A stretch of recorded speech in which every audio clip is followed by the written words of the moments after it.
Bryan Young. Welcome to the ROI Online Podcast. Thanks for having me. Pleasure to be here. So, Bryan, you and I met in a bar in a little West Texas town called Amarillo, Texas. You were participating in a wire accelerator, the Amarillo Wire Accelerator program, and I went over there to meet the folks that were going through this program, and there you were. We got to talking, and here we are. We're on the ROI Online Podcast. Welcome. Thank you. Pleasure. So tell us a little bit give us a little backstory about how in the world you ended up in Amarillo, Texas for this chance encounter. Yeah. So, we were our company was part of the Wire Accelerator. And while there's different types of accelerators, they actually invested $25,000 upfront into our company for a small equity stake. And their whole goal or purpose is to help you grow and scale your business quicker, basically. So you go through about 13 weeks of, I guess a boot camp would probably be the best thing to call it, where every week you're given a different task or assignment to help you grow your startup. And so the last 6 weeks we came out there and did them in person, which is where I met you. And we were fortunate to be there and to really get a chance to meet both the individuals we were working with through the accelerator, but then also the local Amarillo community. Yeah, so that's how we stumbled into each other. Tell us a little bit about the evaluation process you had to go through to actually be approved to go through this program. Yes, I think you still go through about 3 or 4 rounds of interviews. You have to have a pitch deck in which you're pitching your concept, your business, and you're being evaluated by their staff. Now, Wire's a little bit different because you might have heard of different accelerator programs like Y Combinator or 500 Startups. They're pretty much the same, in the same boat, but much smaller. But the key focus is how can their resources, their assets really help you grow and scale a business. And as we went through the pitch, I think we were selected as one of the 4 companies that they chose, but we really had to focus on what were we trying to get out of the program and how were we going to accelerate our company after leaving that program beyond just the initial investment that they gave us. So it's kind of a big deal that you were able to participate in this program, right? Yeah, I mean, to raise money is hard in general. It's very tough in general, but to do it during a pandemic is even tougher. And we were very fortunate that we were selected. In many ways, that program kind of saved our startup in many ways. So that part is really cool. And then again, it's more about being able to show your idea, but we were fortunate at that time that we had a working product. We had a private beta that we were doing. So we were actually able to demo the product a little bit, and it's been great since then. So let's learn a little bit about you. This is not your first rodeo, so to speak, as the Texans would say, right? And so this is company number what for you? This is number 5. I'm crazy enough to do it 5 times. So I don't know if that's a good or bad thing, but this is my 5th one. All right. So you're in Florida. So let's start off. Give us a little background on how the first company that you started began. Yeah. So when I was in Japan, my parents were military. So, we traveled all over the world. And my first one was a lawn care company in which I realized that a lot of the housing based on military installation overseas are basically built on these cookie cutter templates, and where people live is based on their parents' pay grade. So I basically took that, started cutting grass, and they had a workers program that allowed you to basically work if you were underage. So I then utilized that program to secure a contract with the local government, in which we were, at that time I was about 12. And, I did have the help of my mom, so I didn't do it completely by myself. But with that contract, we were able to continue cutting people's grass. I was able to hire my friends to help me do that. And long story short, I ended up selling that to one of my dad's commanders at the time when we had to relocate back to the States. So that was kind of my first one. The second company I had was a trucking company. I originally wanted to do an ice cream company. My mom had a friend that was doing ice cream, but Cold Stone, most people don't realize when Cold Stone first started, they would do a little jingle whenever you walked in the door and stuff like that. And I really wanted something like that. So I was like, there's no way we're going to be able to compete with Cold Stone. Plus, I love their ice cream. So my uncle was a truck driver. So I was able to utilize his experience as a truck driver. Then we met a family friend that was the broker. So I was like, all right, well, it only makes sense if he drives the truck and then he's the guy that finds the loads to do both of them. So we scaled that to about 22 trucks and a little bit over 5 million in gross revenue within like 2 years. And it was really just me, I guess, being me, as my mom would say, finding contracts, finding deals, and utilizing our own trucks to support our routes. And then when we didn't have those, then outsourcing it to other people. How old? Um, at that time, I was 17 when I started it, and I was about 19 when we ended up, getting acquired. So that was around the time that about 2000, we're looking at about 2007, 2008. If you remember the subprime mortgage crisis, which is what drove everything, but diesel fuel shot up to about $5.40 a gallon, if not more, at that time. And so, I moved to this owner operator model in which, a lot of the other truck owners or company owners were like, you're crazy for doing that. That's not going to work. And, they went out of business and we adapted and were able to survive. And because I put the two biggest costs, which were our maintenance and our fuel, on the driver. So it's no longer up to us. And, of course, if you're driving a truck that you're owning, you're going to treat it a lot better. You're going to do a lot better with it. So, so that worked out and we were able to sell that. Then I ended up going to college, more so by my mom than anything. And I started an online magazine, which was geared towards connecting students, entrepreneurs, or alumni, and then professors. And my biggest thing was that I felt that what you learn in college isn't what you actually need to be successful in the real world. And as I was talking to different entrepreneurs, they're like, hey, I want to hire these college kids, but they have book knowledge, but with all due respect, no common sense. And so, we were building a site that really was geared towards helping people understand that. And it nearly got me kicked out of college. I decided one day that to start our initial kind of product launch, I was going to have all of the athletes on the campus wear my apparel the same day, which they did. I was fortunate that I knew a lot of the football and basketball stars, so that kind of helped.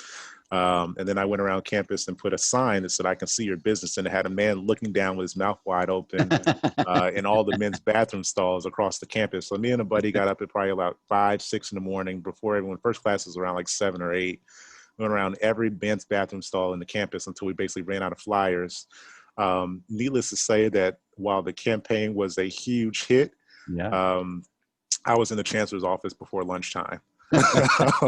uh, so what ended up happening is that I did not get expelled. The entrepreneurship program, what became the entrepreneurship program, actually bought that platform from me because when you're using traffic, all of our traffic came from the same IP addresses that I was building the platform from. And at that time, Google AdSense did not let me monetize. So while we made, I think, a little bit over $5,000 just in that first day alone, I couldn't actually get the money out. So their point was just like, hey, you can't make anything from this. And we were just starting the entrepreneurship initiative. So, let us buy it from you. So What ended up school? selling that.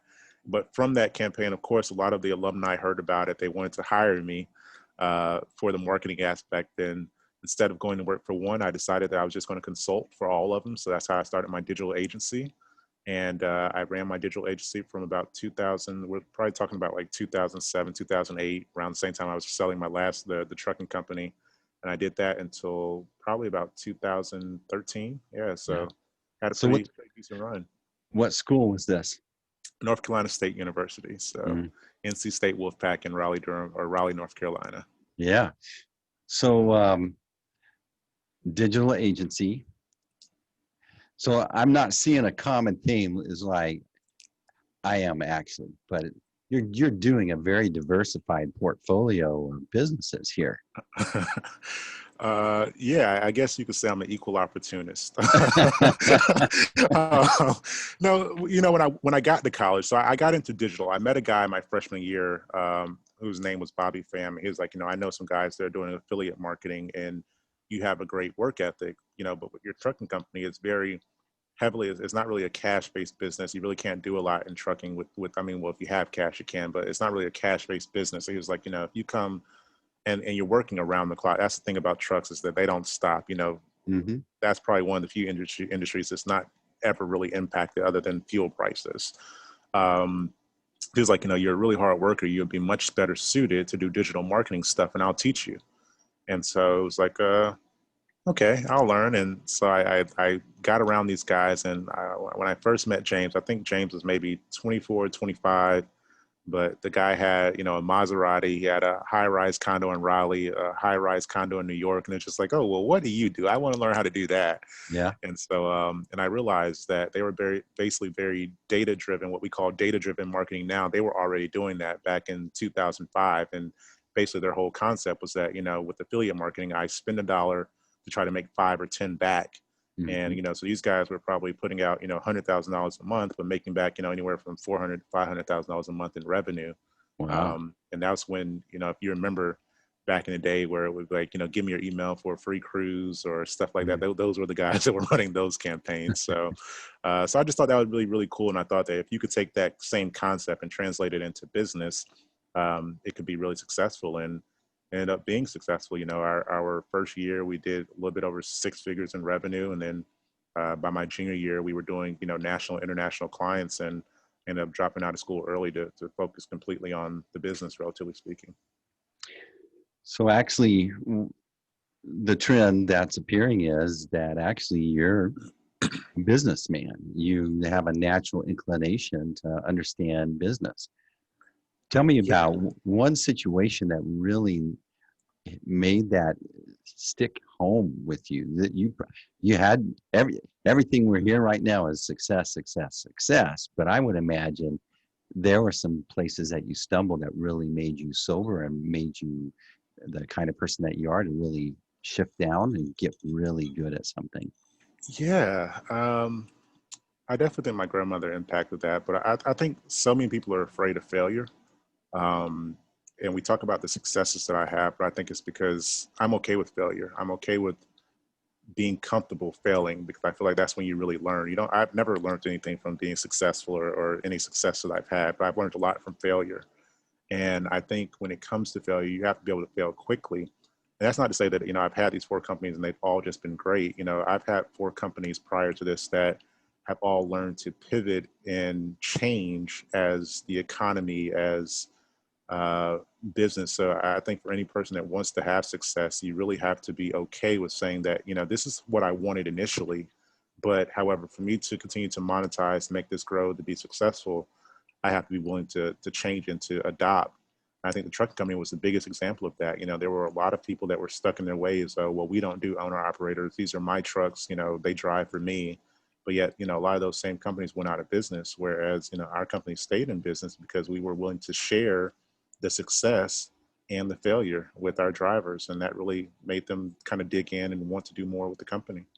So when you say fail fast, does that mean that you have this natural vision of when you hit a stop loss, when you see something that's not going the direction you want, it's easy for you, or you're less emotionally involved, or you can just go, I'm going to change directions here because this isn't working?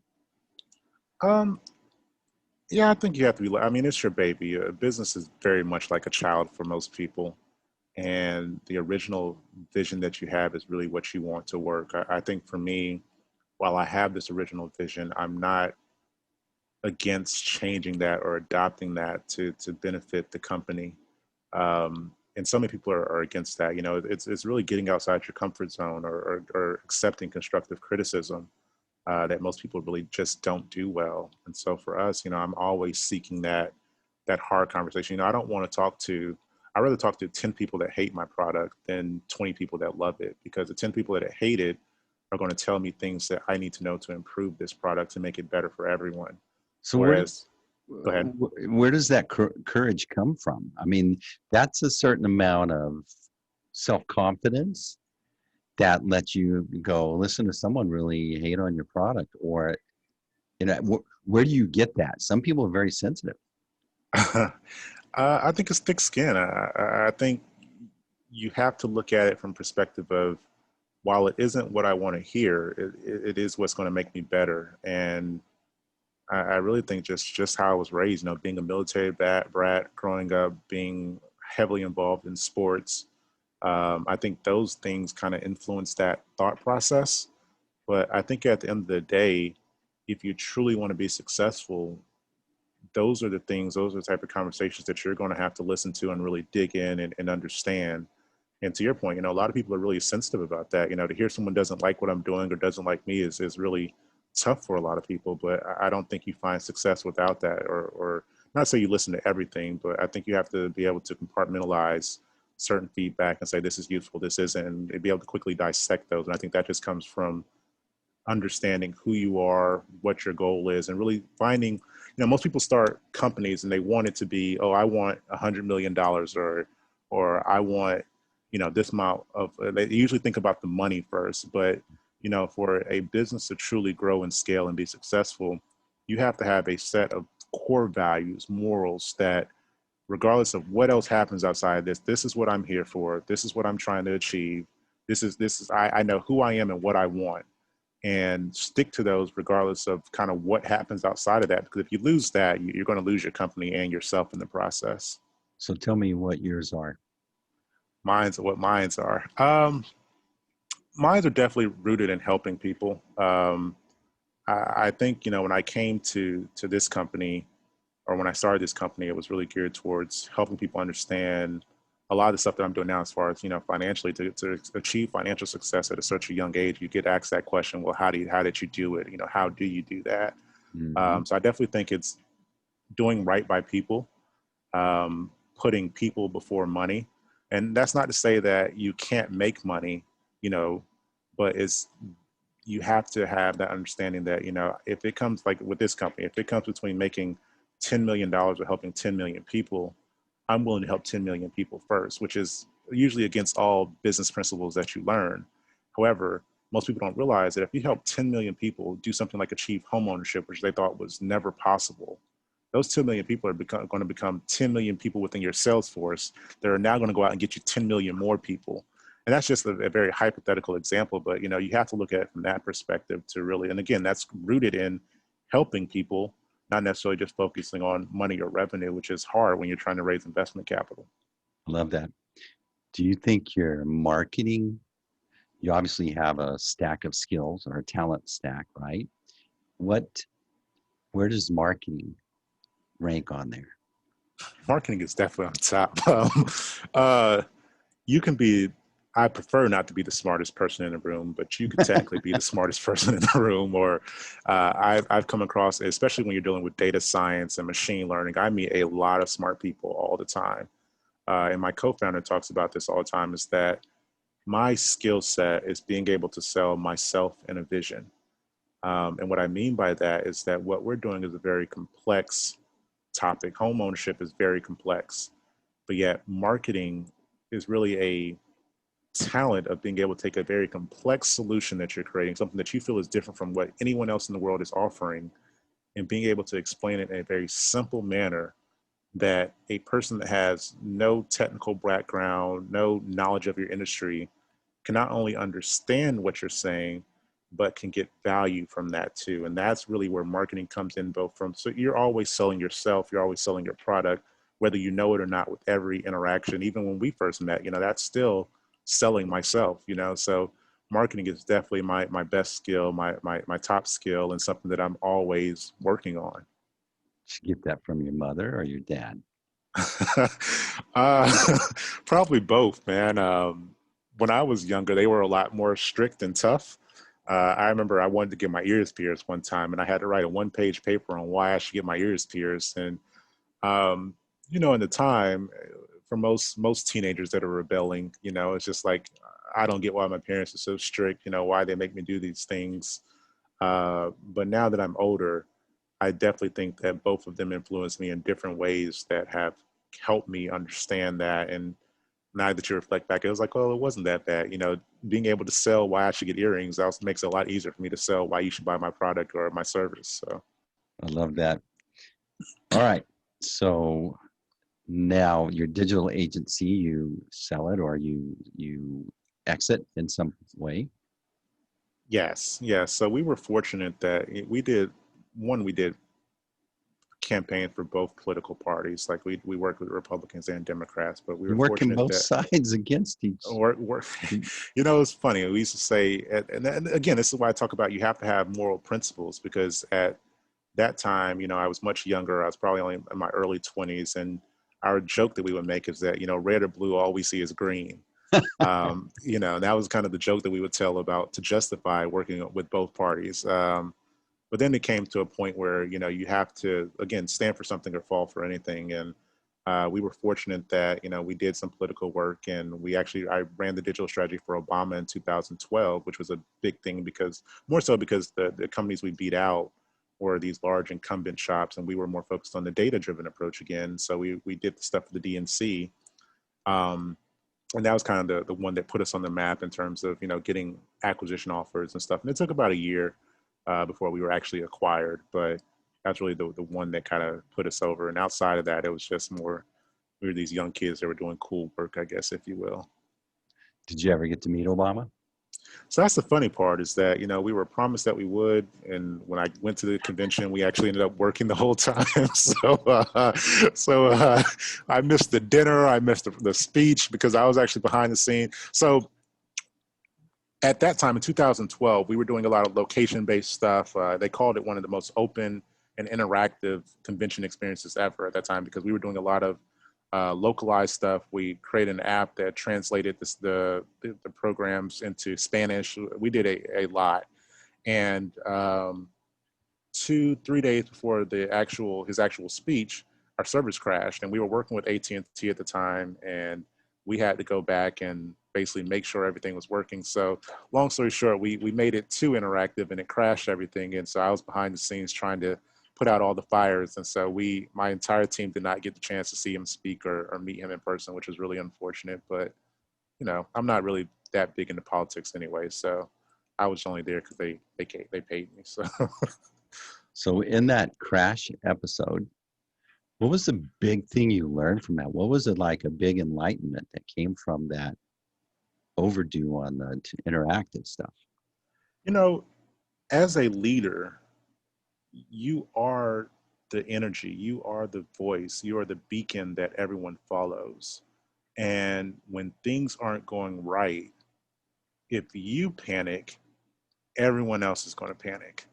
You know, you mentioned earlier when we first got on how calm I seem now.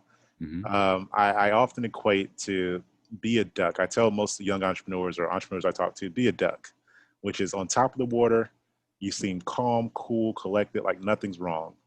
Under the water, you're paddling like hell just to stay afloat. Mm-hmm. And I think that was really one of those things where I really learned from that, is that, you know, everything was not going how we planned it. It was not going right. But, you know, my team was willing to be calm. They were willing to keep working because I wasn't panicking. I think when they see you panic, when they see you're concerned, you're worried, they take on your energy, your persona. And fortunately, you know, I have this cool, calm collectedness about me that kind of helps alleviate that for most of my team members. So what do you do next after this? I actually, so after I sold my agency, I went and worked in corporate for a while. I spent probably, my mom actually, so the crazy part is I sold my agency on November 31st of 2013. My mom was diagnosed with stage 4 terminal colon cancer on December 25th, 2013. So talk about an emotional roller coaster. It went up and then went way down. So after that, you know, I really didn't feel like I was fit to be an entrepreneur or a leader as a company. So I went and worked corporate for a while. I went to Time Warner Cable. I was really only there as a consultant for a couple months, and then they got acquired by Charter, which is why I didn't get brought on full time. But in that process of them going through the acquisition process, they were evaluating different marketing automation tools. So at that time you had Exact Target, which I believe is they were acquired a while ago, but they were Exact Target. You had Pardot, you had HubSpot, you had Marketo. And as we were going through that process, a couple of the people kind of joked, you know, I had Exact Target and Marketo was like, hey, you should come work for us. And with Exact Target, I didn't want to move up to Ohio to be with them in their office. And then the Marketo guys were like, hey, you know, you should really come work here. And I was like, oh yeah, I'll put in my application, and so I get it. So anyway, they went like two weeks, and they called me back. Was like, hey, did you put in your application yet? I was like, no, not yet. I was still. They're like, well, come on, man. Like, what are you waiting on? So anyway, I put in my. This was right before Christmas of. At this time, it was Christmas of 2014. So I put in the application. They sent me. They flew me out to California from North Carolina. They were like, hey, you can work remotely. You can still make California salary and work in North Carolina. But most people don't know it was actually by accident. But when I got there for my interview, they never actually sent me the time of my interview. So I wasn't sure when I was supposed to be there. I tell people, if you don't know the time, it's better to be early than to be late.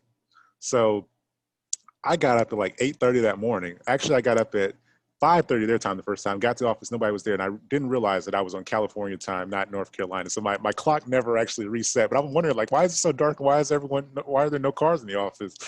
So I went back to the hotel. Then I came back at 8:30 California time, Pacific time this time, and I went up to the front desk, and she was like, "What are you doing here?" And I was like, oh, well, I never received a invite for like what time my interview was, and I wasn't sure. So I just came early. She's like, oh, well, I mean, you can stay today, but your interview isn't until like 4:30 this afternoon. I was like, oh, okay, well, I'll work from here. So in the midst of working, Steve, there was another division that I was actually interviewing with before that I literally got to the last step, and they had a change of headcount, so they didn't hire me. Um, so they found out I was in the building, and they kept coming down from the fifth floor to the third floor to get me and to have me go around their office. So now, like the head of the department is like, what's going on? So Helen comes, Helen, I'll never forget it. She came and she was showing me around the third floor, like the marketing professional services department. And as she's doing that, one of the executives um, comes up to me. He's like, hey, I know you. And I was like, no, you don't. He was like, no, I've met you before. We've talked a lot. And I'm like, and I felt horrible because you could tell he knew who I was, all that good stuff. Apparently, I had given a speech at Ad Age after the whole political stuff that happened with Obama. Hmm. I went and gave a speech about it, and we accepted a little small award for like, up and coming agency. And he was there, and I actually talked to him for a while. So now I felt really horrible. But she was like, well, it seems like a lot of people know you. So she's like, you're going to do these interviews, and I'm going to have you hired before Christmas break. And then, you're thinking like, yeah, whatever. But Yeah. sure enough, she did it, and I was hired, and that was that. So where'd you fall in love with algorithms? um, Probably at Marketo. You look at what they're doing from a marketing automation standpoint. Their whole kind of objective is to automate a lot of the human processes. And I saw a lot of value there. And I was fortunate that with Marketo, when they actually created a position just for me, because I'm a technical person, but I'm not really a technical founder, I would say. And so they created a strategic consultant position, is what they called it. And my job, which was fun, was that, I could scale from enterprise to SMB, their SMB division. I work with professional services to sales. So I was able to look at a lot of different aspects of the business and really use my skill set of not siloing your business operations. Most people, they create marketing campaigns and they don't tie them together. They don't track them well. Exactly. You'll have one campaign running on social media that's focused on one message, another campaign on AdWords, and it's just not really done well. So my job was basically to go into these large enterprises and really build out that process of what it looks like to not only get everything tied together, but then to analyze everything to determine where your true ROI is coming from. And in that process, being at Marketo, you see how much they're automating the email marketing process. And I think from there is really when I fell in love with the idea of automating processes that are usually human processes that have room for errors. Not to say you won't still make errors, but that's really where I kind of fell in love with that whole automation concept. So let's talk about homelendingpal.com. Yeah. What's going on here? So that's my new baby. And we are basically simulating underwriting to help first-time home buyers understand affordability risk, approval odds, and budget strain for homes they actually want to buy.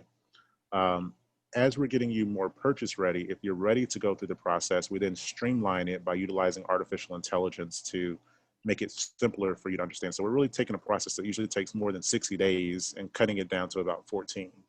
And we have a 14 lot days. of technology on the back end side for lenders within our network that allows them to, again, automate a lot of the human processes that they have right now, um, to reduce the redundancies, reduce the human capital, reduce the errors. So it just makes it a lot quicker. And as we went through we're currently in our public beta right now. Um, we've had about 45 users that have successfully bought a home within 45 days. So we're pretty much averaging a person a day that we're helping. Um, we actually have a unique problem that we're raising capital, but we have a lot of usage. We have over 1,200 active users on the platform right now, over 300 lenders, and we've crashed our servers 8 times in the past week alone because of the amount of data that we're collecting and that we're running. So, we're trying to work through some unique challenges ourselves right now. So where did this idea spawn from? There, obviously, your why was involved in that. What did you recognize? What was the inciting incident here? So most people, so when I left, Marketo was acquired for 1.47 billion back in 2016 or 2000. Yeah, 2016. It was October 2016. I ended up leaving. I didn't want to move to Atlanta, and I didn't want to go to California because of my mom's health condition. So I ended up leaving the company and taking a severance package. And in that process, but at Marketo, I had done a lot of big things. I worked with companies like Zillow and Microsoft and the MBAs. So, I had a lot of experience from those 2.5 years. And a buddy of mine, an actual older employee, found out that I was considering doing some mortgage lead generation for a friend on the side, and he introduced me into Stephen. And the concept that is now Home Lending Pal was actually the original conversation that Stephen and I had about, automating, disrupting an industry. Um, Most people, that was in April of 2017 when I had first moved to Miami. Most people don't know that Stephen and I actually tried to go our separate ways to resolve the problem. I was like, well, this is going to be expensive, which it ended up being expensive. But I was like, maybe we can do a smaller just lead generation campaign. I have a lot of conversion rate optimization experience. So maybe I could just do something smaller and then utilize that to fund the company. And what ended up happening is that I was driving traffic, but the traffic wasn't necessarily, the idea was that I would drive traffic, and then once it converted or once they closed the loan, the lender would then pay me money, a basis point or two on that, which depending on the size of the loan could be anywhere from $2,000 to $3,000, depending on kind of where they were operating out of. It ended up being a very expensive focus group in which I found that a lot of people don't compare. And the reason that they don't compare is because it's so challenging. You go to one bank, you give a bunch of paperwork, then you have to go to another bank and give the same documents all over again. It just becomes cumbersome. It's like, I don't want to do all this to find out. And then on top of that, 50% of the people that go through the process get declined. You don't even get accepted. So it's Right. like, I don't want to do all this for weeks, months at a time just to get to the very end and find out that, I don't qualify. And Mm. so as we were doing that expensive focus group, as I called it, I started having people call into a Google Voice number, and I started seeing some reoccurring trends, which is basically people asking questions, hoping to get answers. But again, because you're not in a sales pipeline, if you don't qualify right now, the mortgage broker is just kicking you out and going to the next person. Mhm. You really haven't helped me understand how I put myself in a better position to buy a home. So at that point, we were like, well, the technology's there. You now have the infrastructure that allows this to happen. Why isn't it happening? And so we spent about 2.5 years going through the regulations to be able to show. And then it's the biggest point is that it's your data. As a consumer, it is your financial and credit information. So why, when you apply, I mean, you get a letter in the mail that shows that's very generic. It gives you 3 or 4 bullet points of why you didn't get approved, but Yeah. it's nothing really that really helps you understand how to improve that better. Um, so we felt like, we should take your data. You should be able to see it directly before you commit to anything. Even if you do get accepted, you should know what you're getting yourself into before you accept that loan. Wow. So you got going, you got traction, became a part of this wire accelerator. So let's talk about the accelerator. You've been involved in some of these things. Give us why in the world would you come all the way to Amarillo, Texas? And what opportunities came out of that because you were able to participate? Yeah, I think as I was doing interviews and we were talking to your tech stars, your bigger players, for us, it was more so finding people that would focus on us as entrepreneurs and our vision for the company, not just necessarily driving us to how quickly can we get revenue and stuff like that. Like, again, revenue isn't as it's important. Don't get me wrong. Cash is definitely king, but data is gold right now, you know? Hmm. So we were more focused on helping people. And we felt that, again, if you put your heart in the right place and keep it there, everything else will take care of itself. Our vision for this company was helping people understand what they're getting themselves into before they commit to a home loan, or helping those that say, I will never be able to buy a home, find a way to buy a home. Um, and that isn't something that necessarily monetizes itself from day one all the time. Now, sometimes you get relatively speaking lucky, or you just get really good at what you're doing. But that's not something that necessarily comes from day one stuff. And so uh, when we met with the Wire folks, you know, they really seemed like they really bought into that concept, that idea that, you know, yes, we can make money. Yes, we can monetize this today if we wanted to, but you know, we're not looking to monetize. And for us, you know, when you talk about growth and traction, most startups are trying to build everything on their own. We took a completely different approach. Um, I went directly to executives for billion-dollar enterprises, um, and sold them an idea that I didn't even have a working product for. So they bought into it before I actually had a working product. And then I came back to the Wire and said, hey, these guys have bought in. I just need the money to finish the building out the product, and giving them what I've sold them or what I've marketed to them. And they really kind of bought into that concept that, you know, hey, your product is almost working. You know, hey, you're more focused on helping people. You know, we believe, because and I think with Wire it helped because, and I didn't know it at the time, but their accelerator group and their investment group are two separate identities. So they're able to operate differently. You know, it's not necessarily completely focused on the ROI that you return immediately. It just so happened that because of the way we build, they will get a good ROI immediately, but that was not their initial objective with us. So you're pleased?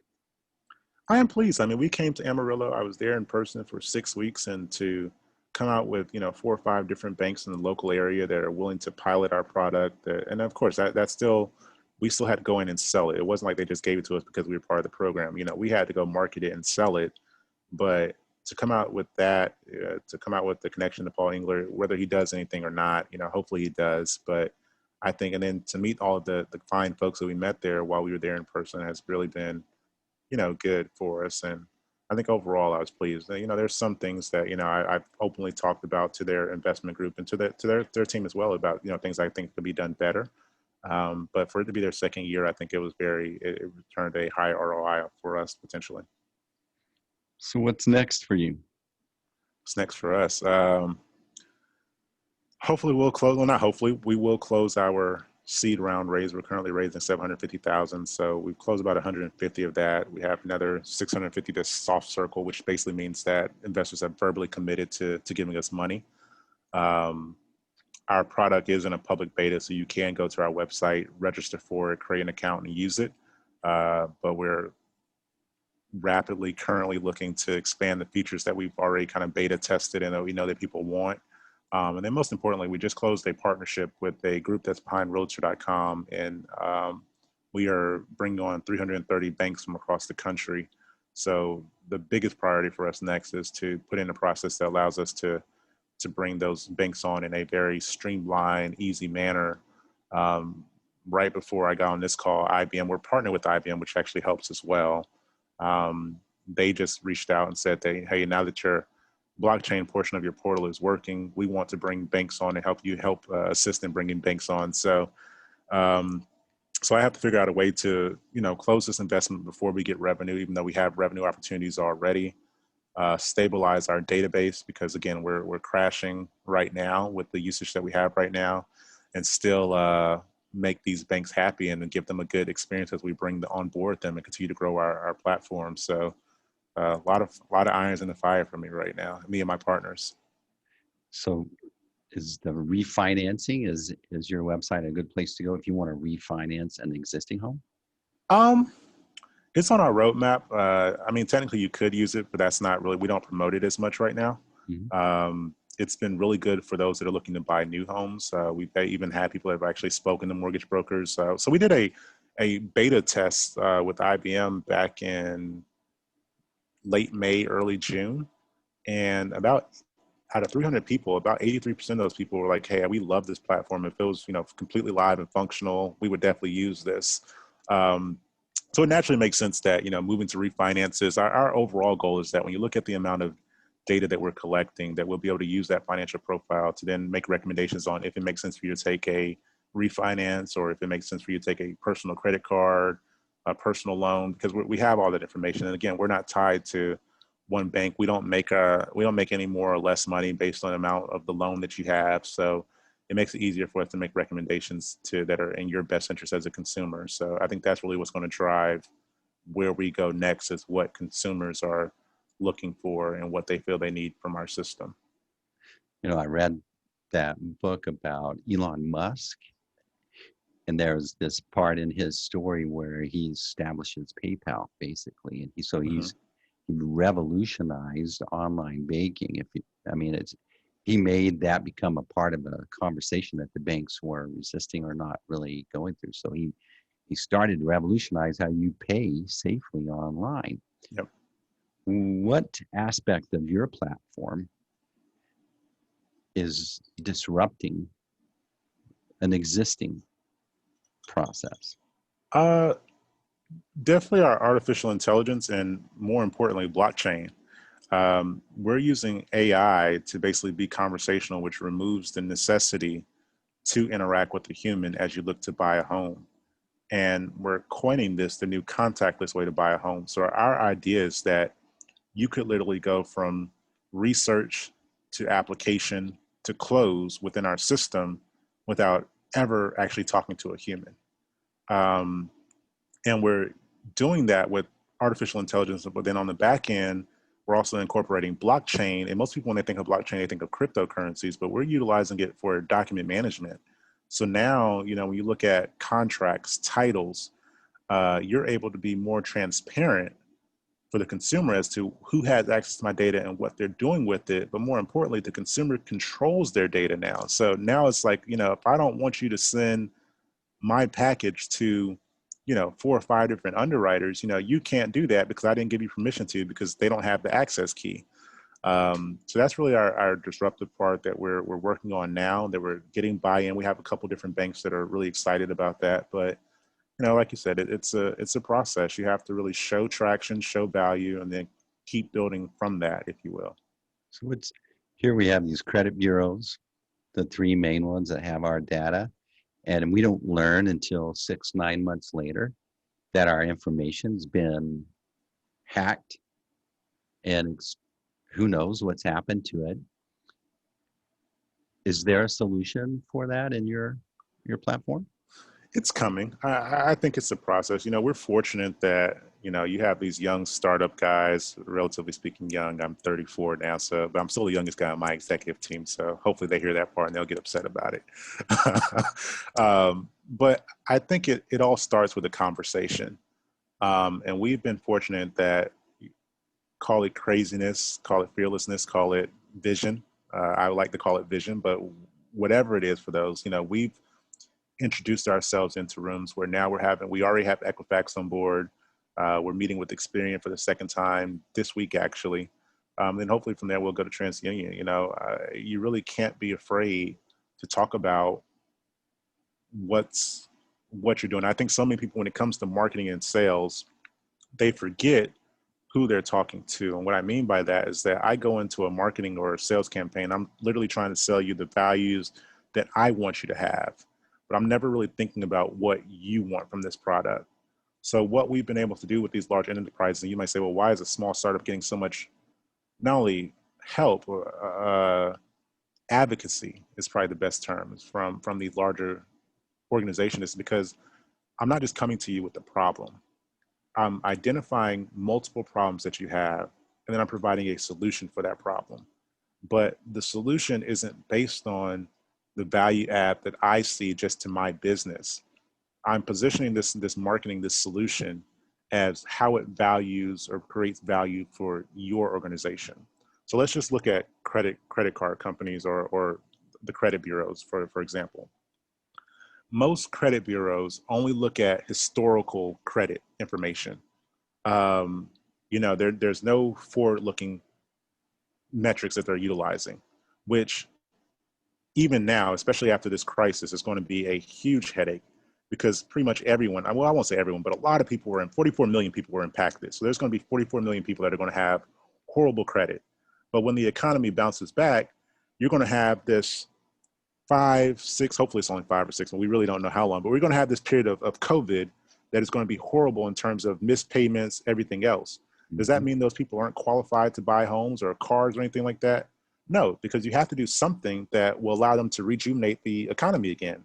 So the only way to resolve that is to then bring in more creative metrics that will look at more of a forward-looking score, composite score of what is your likelihood to your credit worthiness of being able to pay this debt back, even though you have this blip on your credit profile. The reason that we were doing, and this made sense even before COVID, COVID, as sad as it has been, it has helped us in multiple ways, because one, it helped us with the contactless version of what we were saying, that you didn't need a person. It's kind of like Carvana with buying cars. You know, you don't need a person to buy a house in our perspective. Now that helps. You need a person to kind of oversee everything is going well, but you don't need that direct human interaction to make that work.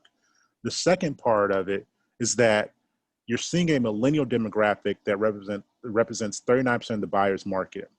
However, most millennials don't necessarily have a large withstanding credit history. So you're putting yourself in, and Gen Z is even worse. So now you're having a younger demographic that's coming up representing more of the buyer's market, but yet they don't have credit. They don't use credit. You know, most of them don't even keep cash on them. So you had to update your system to be able to look forward for that. So when we went in to sell or to market ourselves, we weren't marketing our tool. We were marketing that idea, that concept of the amount of data that we could have and ways we can make that process better was kind of what we were marketing towards. That sounds, I've always thought it's kind of stupid. Google can predict future trends, or can really project out all the data they have, they can project out. But yet our credit system seems to just go, well, we're just going to look backwards, which they're not projecting out to the future like everything else. Right. And it seems really old and antiquated and backwards. It is. And you look at it, why don't they change? Well, change is hard. Change is a lot of work, you know, and call me crazy now, but maybe you called me crazy then. If I had known that. Crazy Bryan. Crazy Bryan, you know, if it took us 3 years to get access to credit information, maybe if I had known that in the start, if our internal champion had told me that, I probably wouldn't have done it. But every month she was telling me like, oh, it's just going to be another week or a couple more, a little bit longer. She didn't tell me until we actually got the access that, oh, it doesn't matter if you're Home Lending Pal or Lending Tree, it still takes 2.5, 3 years just because the number of people that have to sign off on this, that have to go through the processes. But that helped us. Or you could have just hacked it. Right. Or I could have just hacked it like they were getting hacked at the time. Exactly.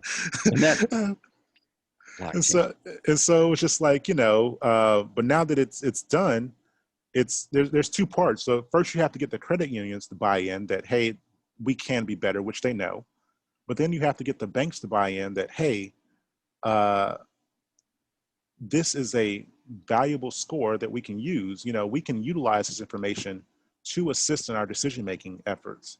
And so there's really a lot of buy-in that has to happen. I think, you know, with us, we were fortunate that, again, when we were trying to get that buy-in, we didn't go from the bottom up. We always looked, you know, you talk about vision and having that grand vision.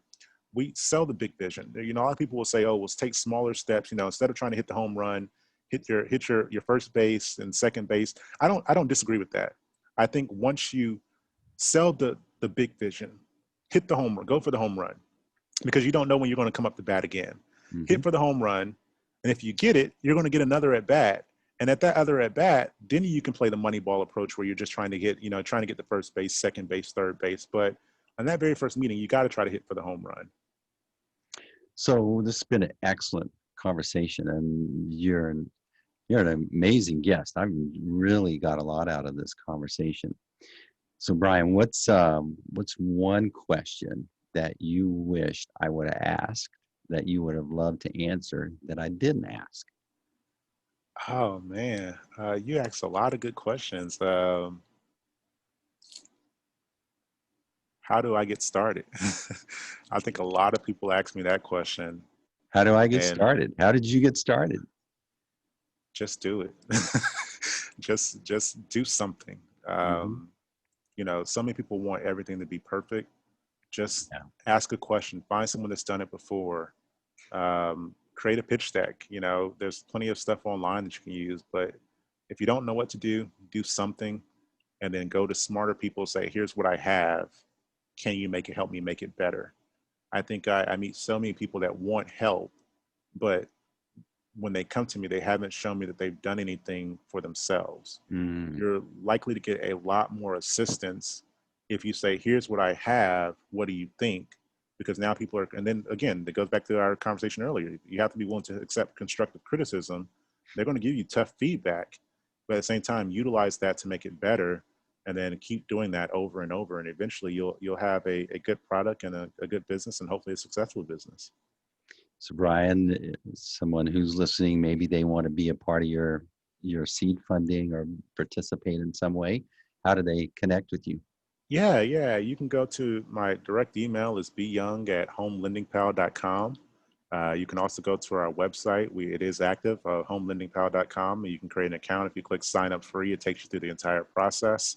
And those are probably the best two ways other than Twitter. But, my team manages the Twitter account for us, but they will get your information. Our Twitter account is @homelendingpal.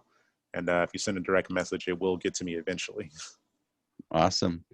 Bryan Young, homelendingpal.com.